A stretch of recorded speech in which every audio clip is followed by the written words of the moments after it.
Mimi namwambia unaita fundi alafu unatoka.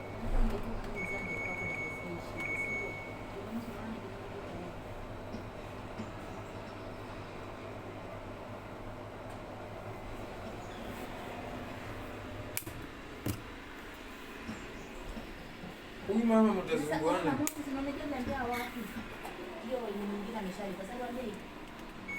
Si ndio?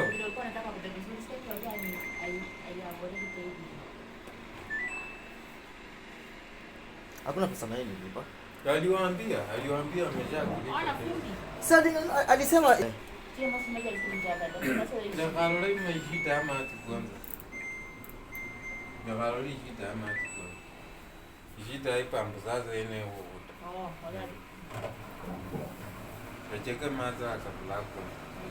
Sasa hiyo mani ndio ndio kuna mkola ndio. Ni wale